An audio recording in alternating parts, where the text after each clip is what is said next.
Good evening. A truck driver has told of his horror at being unable to stop in time before crashing into a minibus loaded with children. All 13 bus passengers were injured, some of them seriously. Jessica Ross is just back from the crash scene in the Gold Coast hinterland. And Jess, we understand this bus was overloaded at the time? Yes, Bill, there were 2 extra passengers on board the bus at the time, and we understand also that a number weren't wearing seatbelts. The scene that greeted emergency crews was nothing short of shocking, with multiple patients and varying degrees of injuries. The tourists had just flown into the Gold Coast this morning to start a week-long holiday. They were on their way to Warwick when the unthinkable occurred. Too young to know the full extent of what had just happened, the 7 injured children were comforted by strangers after their Queensland road trip took a terrifying turn. We just saw all the bodies. I didn't know what I was going to see. 3 Sydney families were travelling in the minibus when it was T-boned by a 10-tonne truck.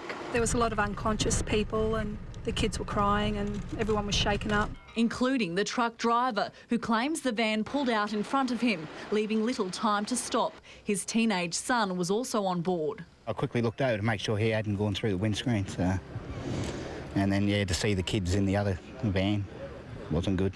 Of the 7 adult tourists, the driver was the only one to escape injury. In the most serious case, a 63-year-old woman had to be airlifted to Brisbane for treatment. An off-duty policewoman was the first on the scene and able to use her experience to bring calm to the situation. And also an off-duty paramedic from Toowoomba stopped, so that was pretty critical to our operations here today. Residents claim the intersection is a notorious black spot. This woman's already seen 3 fatalities here. Every time, you hear screeching and that, you actually sort of almost anticipate a bang. But the primary concern for investigators is why 14 people were on board a 12-seater bus, including children on their parents' laps. Police have commended the Good Samaritans who stopped to help. We just tried to comfort everyone and help where we could. While many of the Chinese nationals don't speak English, compassion goes beyond words.